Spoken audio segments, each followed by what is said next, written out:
আমি প্রধান উপদেষ্টা বরাবর আমার পদত্যাগপত্র জমা দিয়েছি।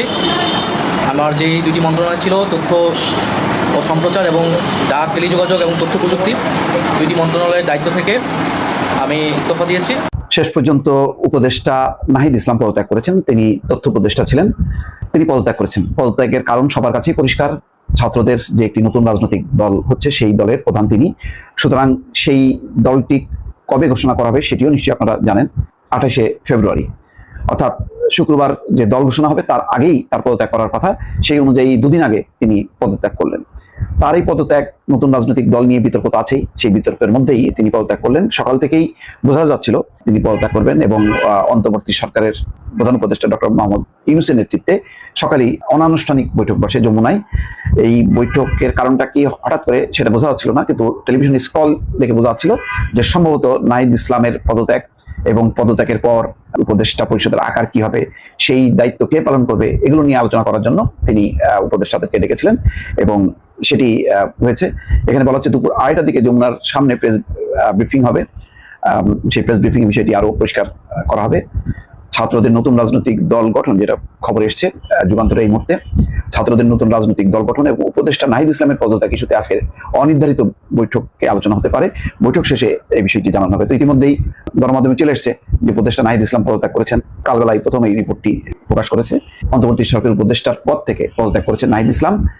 প্রধান উপদেষ্টার কার্যালয় সূত্র কালবেলাকে এই তথ্য নিশ্চিত করেছে। নাহিদ ইসলাম অন্তর্বর্তী সরকারের তথ্য ও সম্প্রচার মন্ত্রণালয়, ডাক, টেলিযোগাযোগ ও তথ্য প্রযুক্তি মন্ত্রণালয়ের উপদেষ্টার দায়িত্বে ছিলেন। বৈষম্য বিরোধী ছাত্র আন্দোলন এবং জাতীয় নাগরিক কমিটি নতুন রাজনৈতিক দল গঠন করতে যাচ্ছে। এই দলের নেতৃত্ব দেবেন নাহিদ ইসলাম। সেই কারণে তিনি উপদেষ্টার পদ থেকে পদত্যাগ করেছেন বলে জানা গেছে। আগামী 28শে ফেব্রুয়ারি নতুন এই রাজনৈতিক দলের আত্মপ্রকাশ হওয়ার কথা আছে, যেটি বলা হচ্ছে মানিক এভিনিউতে বিপুল মানুষের সমাগম করে সেখানে এই দলটির আত্মপ্রকাশ করা হবে। এটা নিয়ে গত কয়েকদিন থেকে বৈঠকের পর বৈঠক হয়েছে। সেই বৈঠকে কে কোন পদে থাকবেন, কিভাবে সাংগঠনিক কার্যক্রম হবে, সেটা নিয়ে বিস্তারিত আলোচনা হয়েছে।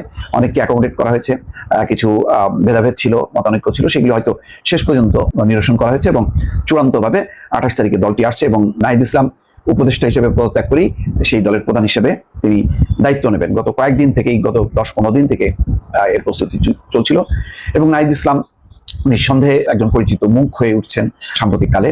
তার আগে পরিচিতি তেমন ছিল না, কিন্তু জুলাই আগস্টে অভ্যুত্থানের নেতৃত্বকালে তার নেতৃত্বের কথা সবাই নিশ্চয়ই মনে রেখেছেন এবং তখনই নাহিদ ইসলামের নামটি সবার সামনে এসছে।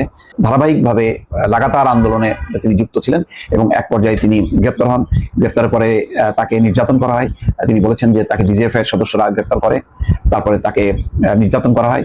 এরপর পূর্বাঞ্চলের কোনো একটা খালের নিচে তাকে ফেলে রাখা হয়। তারপর তিনি সেখান থেকে উদ্ধার হন। তারপর আবারও ডিবি প্রধান হারুন সাবেক গ্রেপ্তার করে হাসপাতাল থেকে। তারপরে ডিবি অফিসে 5 জন সমন্বয়ককে গ্রেপ্তার করে তাদেরকে দিয়ে বাধ্য করা হয় আন্দোলন প্রত্যাহারের জন্য। নানান নাটকীয়তা ঘটনায় নাহিদ ইসলাম সামনে চলে আসে এবং ছাত্রদের আন্দোলনের কারণে যেহেতু শেখ হাসিনার পতন, তখন ছাত্রদের প্রতিনিধি হিসাবে 3 জন যুক্ত হন, মাহফুজ আলম, তিনি এবং আসিফ মাহমুদ, এবং 3 জনের একজন পদত্যাগ করলেন। এখন ধারণা করা হচ্ছে মাহফুজ আলম সম্ভবত তথ্য উপদেষ্টার দায়িত্ব নিতে পারেন। তো সব মিলিয়ে আজকের সকালেই আলোচনা এবং এই আলোচনার প্রেক্ষিতেই তিনি আনুষ্ঠানিকভাবে সেখানে পদত্যাগ করেছেন এবং সেটি হয়তো আনুষ্ঠানিকভাবে কিছুক্ষণের মধ্যেই জানানো হবে। দর্শক ভালো থাকবেন, আল্লাহ হাফেজ।